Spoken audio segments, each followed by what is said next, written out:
July 25th, 1841. In a secluded wooden thicket, somewhere along the banks of the Hudson River, Mary Rogers, the beautiful cigar girl, takes one last puff of life.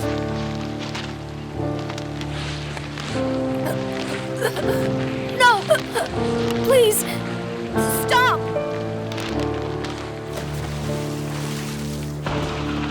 Three days later, on July 28th, near Sybil's Cave on the New Jersey side of the Hudson River, three friends, Henry Mallon, James Boulard, and H.G. Luther, walked along the riverbank when something floating in the water caught Henry's eye. James, do you see that? Where? There. Yes, Henry. What is that? I don't know. Let's get a closer look.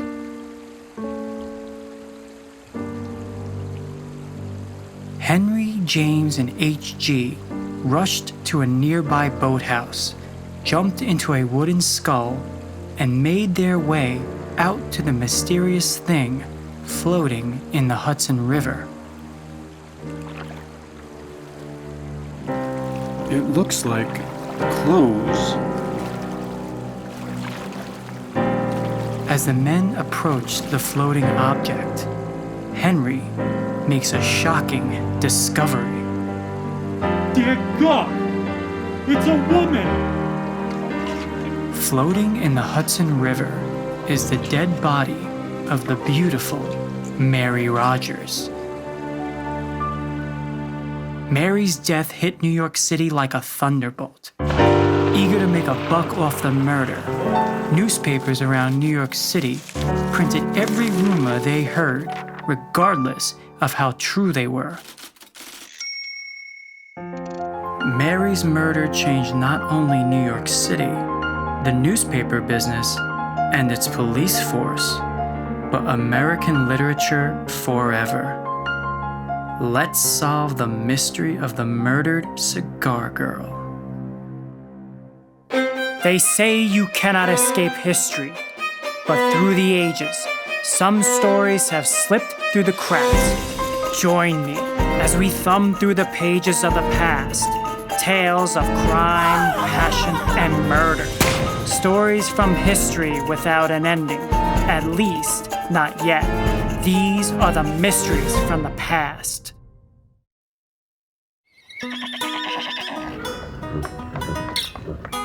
It's 1841, and the body of one of New York City's most beautiful and well-known ladies is found brutally murdered, floating in the Hudson River.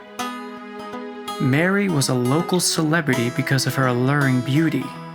She worked as a cigar salesgirl at Anderson's Tobacco Emporium, where men from all strata of society went to flirt with her, hoping to win her affection. Commenting on the intense fascination with Mary's murder, Edgar Allan Poe wrote, "The death of a beautiful woman is the most poetical topic in the world." Maybe. We'll get to Poe later. For now, let's start on the day Mary disappeared.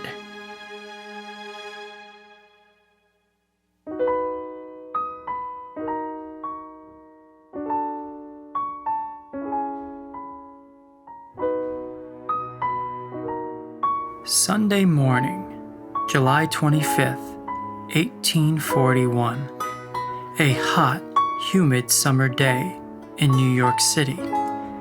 Mary prepares breakfast at her mother's boarding house on Nassau Street for her and the guests. At around 10 a.m., Mary knocks on the door of her fiancé, Daniel Payne, at the boarding house. Daniel? Daniel? What is it, Mary? I'm going to visit my Aunt Downing and accompany her to church today. I will be back in the early evening. Fine. I'll meet you in the front of the Barnum's Museum on the corner of Broadway and Ann Street. I will look out for you. Goodbye, Daniel. Mary was engaged to cork cutter Daniel Payne, a man known around town to be very fond of the drink. Tension was high between the couple. A few days earlier, Mary told her mother that she planned on breaking off the engagement with Payne.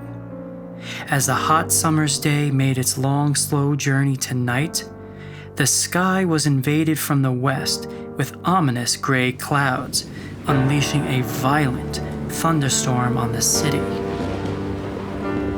Unable to meet Mary at Barnum's museum due to the storm, Payne sought cover in Bickford's tavern.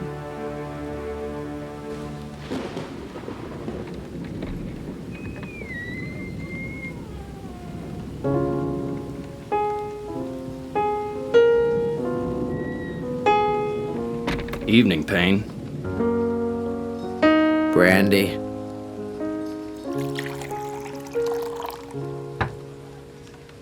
Payne waited out the thunderstorm at a bar reading the newspaper. When the storm subsided, Payne left the bar. Good night, Payne.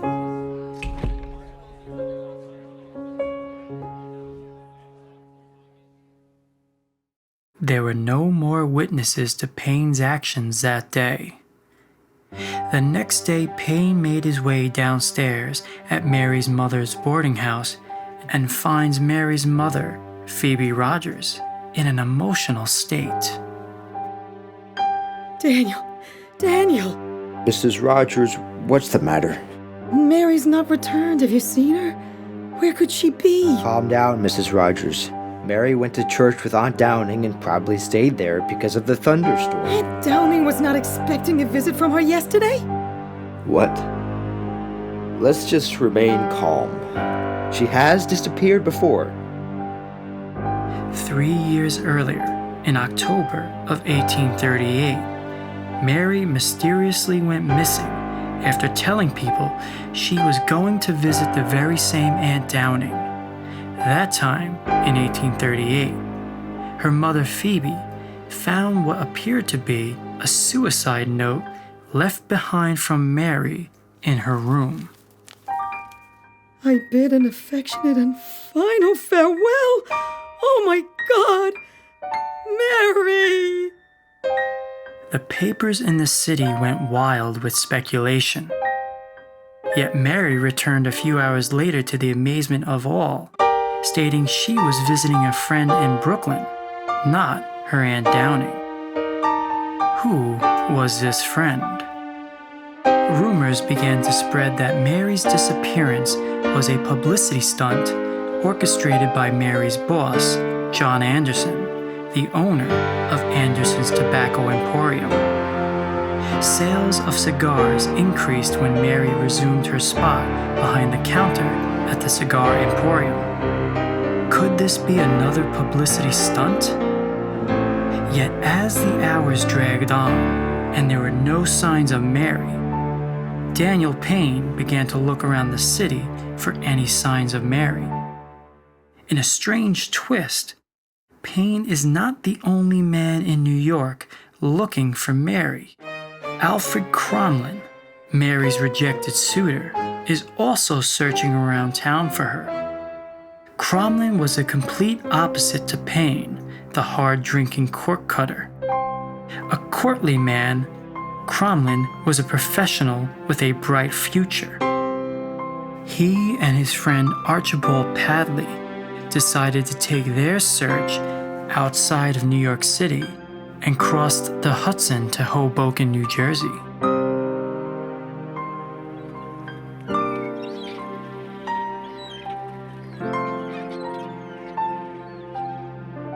Why are we here in Hoboken, Alfred? I fear a gang of hoodlums from the 5 Points might have taken Mary here with ill intentions. None of the tavern owners we spoke with said they saw anyone resembling Mary. Suddenly, a boy came running down the beach, yelling, There's a body in the water! There's a body in the water! Come on, Archibald. Archibald and Cromlin run down the beach toward the gathering crowd. Make way! Make way! Cromlin examines the body with his eyes, but he cannot identify if the body is Mary because the corpse is too beaten and waterlogged. He rips open the sleeve of her dress, exposing her arm. Dear God, this is Mary Rogers. Alfred Cromlin, the rejected suitor, who somehow knew to look in New Jersey for Mary, identifies her body by a strange pattern of hair on her arm, even though Alfred Cromlin and Daniel Payne both acted strange. They had strong alibis for the day Mary went missing. Mary's body is taken to Dr. Richard H. Cook, a New Jersey coroner, for an autopsy, who then presents his findings to the court.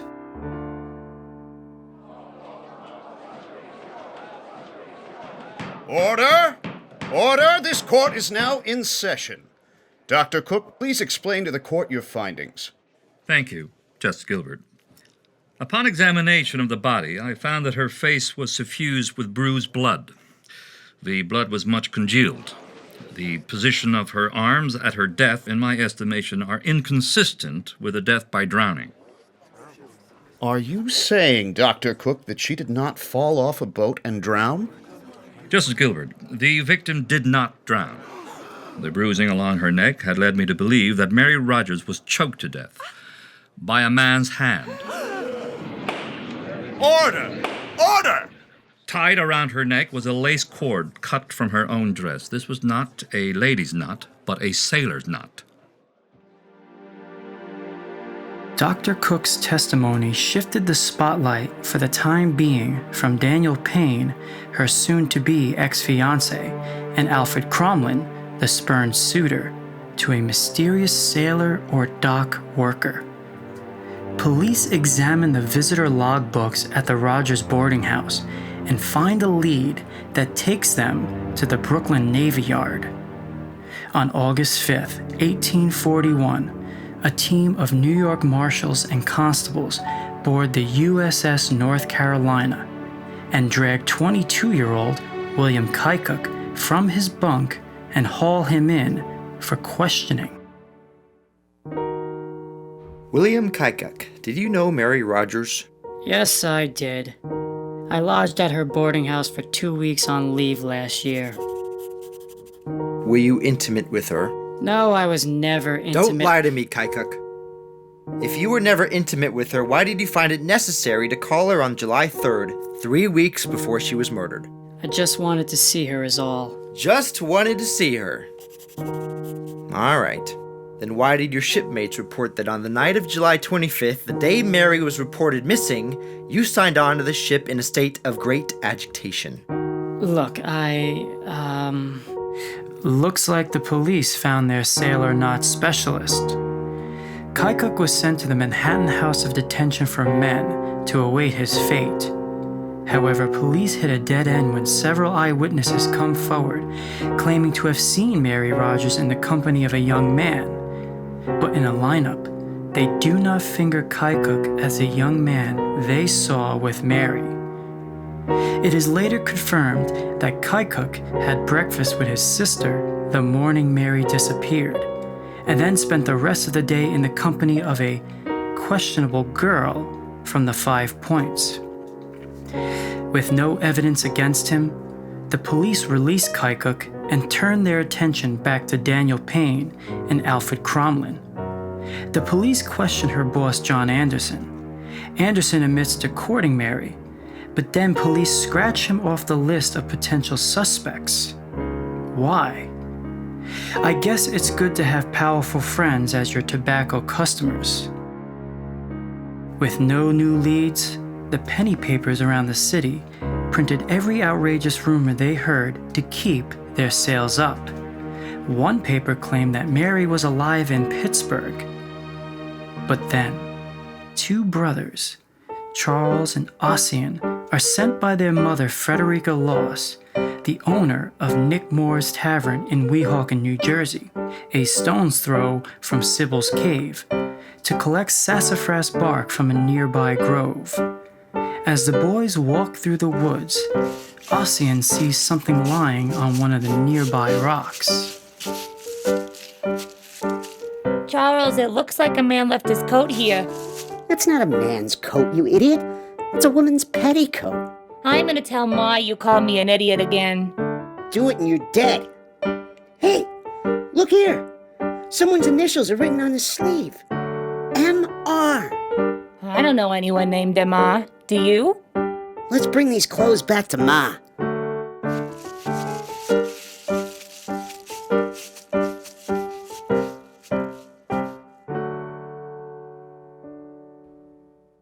The boys bring the petticoat and a handkerchief with the initials M.R. embroidered in the hem back to their mother Frederica. However, Frederica, who must have read about the death of Mary Rogers in the papers, does not contact the authorities about what her boys found near her tavern. After waiting nearly a week, she finally contacted the police. Why did you wait to contact us, Frederica? It just did not occur to me at the time that the events might be connected, Dr. Cook. Tell me again about that night. On the night of July 25th, a woman was in Nick's tavern with a swarthy gentleman. Did you say swarthy? Yes, very swarthy. Interesting. I offered the couple a drink, but she said no, and the couple decided to leave. Which way did they go? The way we're walking, towards Sybil's cave. Later that night, I sent out my oldest son, Oscar, to chase away our neighbor's bull who had gotten out. Oscar said that while he was chasing away the bull, he heard a lady scream, "Oh, God!" This is the spot, Doctor. Dr. Cook kneels down to the ground and examines a footprint left in the mud. My God. This looks like the heel of our swarthy gentleman. Frederica, this is the spot where Mary Rogers was murdered. The news of the discovery of the location of where Mary Rogers was murdered filled the front pages of every newspaper in New York City and New Jersey. Thrill seekers and adventurers made the trip out to Nick Moore's Tavern to trace Mary's footsteps and see the murder thicket where the gruesome murder took place. On October 7th, Daniel Payne, the ex-fiancé, also went to Nick Moore's Tavern. 12-year-old Ossian, Frederica's son, was tending bar when Payne stopped into the tavern for a drink. Brandy. Are you okay, sir? I suppose you know me. I'm the man that was promised Mary Rogers. I'm a man in a great deal of trouble. The next morning, James McShane, a local farmer, sees a man lying face down on a park bench near Sybil's cave. Sir! Wake up! Wake up, sir! Help! A doctor! In Daniel Payne's pocket was a penciled suicide note. To the world, here I am on the spot. God forgive me for my misfortune in my misspent time. Daniel Payne was dead. Nearby his body were vials containing landolum, an alcoholic tincture of opium. Why did Daniel Payne kill himself so close to the very spot where Mary was murdered? Was his suicide note a confession to committing the murder? The papers on both sides of the Hudson believed so and printed it. Yet the question remained, was Payne the swarthy man Frederica saw Mary with? Frederica would later testify to authorities that Payne was not the swarthy man she saw on July 25th. With no new leads, the case of who killed Mary Rogers was regulated to the back pages of the papers until eventually it was not even in the papers at all. But then, a year later, November 1st, 1842, the silence on the Mary Rogers mystery is broken at Nick Moore's Tavern.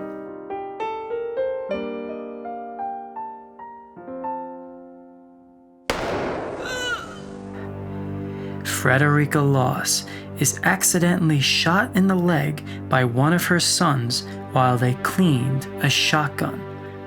Doctors and police rush to the scene and find Frederica in a state of delirium, speaking in tongues, when, out of nowhere, The great secret will come out. Is Frederica about to give the identity of Mary's murderer? Newspapermen and Justice Merritt rush to the tavern, hoping for a deathbed confession. Who killed Mary Rogers, Frederica? It was. Who killed Mary, Frederica? It was. I can't say. Oh. Yes? On November 10th, Frederica Loss died and took her great secret with her to the grave. According to Dr. Cook's testimony, Mary was dead before she entered the water. Blood was found oozing from her mouth and not foam. Foam indicates that a drowning victim is gasping for air while they drown. The bruising on her body, especially on her back and around her neck, indicate that she struggled with her murderer while they strangled her. Also, Dr. Cook found that Mary's arms were positioned as if the hands were tied together in a sailor's knot by the bruises on her left and right wrists. Who was close enough to get Mary alone? Who somehow knew to look in New Jersey for the body and was smart enough to tie a sailor's knot to throw authorities off their trail? The rejected suitor, Alfred Cromlin. We know that Cromlin loved Mary and was infuriated by her rejection. We also know that he made sure there were witnesses around him in the form of Archibald Padley when they searched in New Jersey for Mary. And on top of that, Phoebe Rogers was advised by Cromlin to not speak with the police. Here is what we think. Mary leaves her boarding house on Sunday morning to meet Alfred Cromlin. He takes her to New Jersey, out of the hot city, to charm her. They leave Nick Moore's Tavern and walk alone in the woods.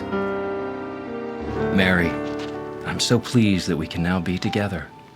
You are a lovely gentleman, Mr. Cromlin, but I would rather like us to remain friends. Wait, Mary, I thought you left Daniel Payne to be with me. I did leave Mr. Payne, but not for you, Mr. Cromlin. But the note you left me yesterday asking me to call on you at the boarding house, were you not acknowledging your love for me? Friendship, Mr. Cromlin. Only friendship. That note was written in my hand, but it was signed with my mother's name. Alfred, enraged, grabs Mary forcibly. Are you toying with my heart, Mary? Alfred, you're hurting me. Let go. How do you explain the note on my chalkboard and the rose left at the door? Are they not signs of love? A struggle ensues, but Mary frees herself and runs for her life through the woods. Alfred gives chase and catches her in the wooded thicket. Help! Help! I love you, Mary. Alfred wraps his hands around Mary's neck. Oh! Oh, God! Quiet, Mary, quiet. At that moment, Oscar, Frederica's son walks into the thicket and witnesses Alfred Cromlin standing over a lifeless Mary Rogers with his hands around her neck. Let her go! You tell anyone what you saw here, and I will come for you. Alfred Cromlin ties the sailor's knot around Mary's wrists, then carries her corpse to the riverbank and drops her into the Hudson River. The great secret Frederica took to the grave was that her son Oscar witnessed Alfred Cromlin murder Mary Rogers. But wait. Late in 1842, Justice Gilbert Merritt files an affidavit detailing what he thinks happened to Mary Rogers. It is my belief that Mary Rogers died from a botched abortion, and that Nick Moore's Tavern was a front for a secret abortion house run by Frederica Loss, and none other than Madame Restell, known as the most evil woman in New York, was on trial at the time of Mary's death for running and operating an illegal abortion ring in New York City. Abortion in the early 1840s was illegal in New York State, hence why Mary went to New Jersey. the swarthy man was not Mary's escort, or Alfred Cromlin, but none other than her doctor that performed the failed abortion.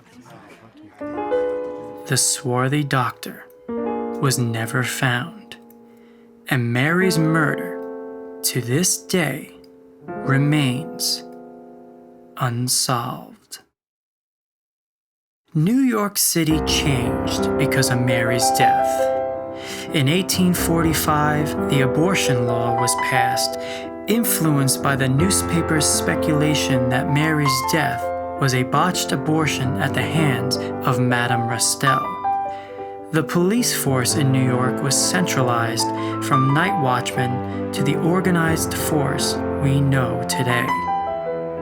What were the fates of some of our suspects? Daniel Payne was laid to rest on October 11, 1841, with a small service in New York City. After a stint in jail on April 1st, 1878, Madame Restell took a warm bath and slit her own throat. Mary's boss, John Anderson, became a practitioner of spiritualism and claimed the spirit of Mary Rogers visited him often. Anderson would die in Paris in 1881. Alfred Cromlin and Phoebe Rogers would fade into obscurity, and William Kycock sailed out of New York Harbor with the United States Navy. And how does Edgar Allan Poe play into this mystery? Poe was so taken and fascinated by the death and mystery of Mary Rogers that he penned The Mystery of Marie Roget, in which amateur detective Dupin investigates the murder of a woman found in Paris's the River Seine. The Mystery of Marie Roget is considered the first detective murder mystery story ever written. Poe concluded the murder was committed by a sailor. Do you agree? Who do you think killed Mary Rogers, the beautiful Cigar Girl?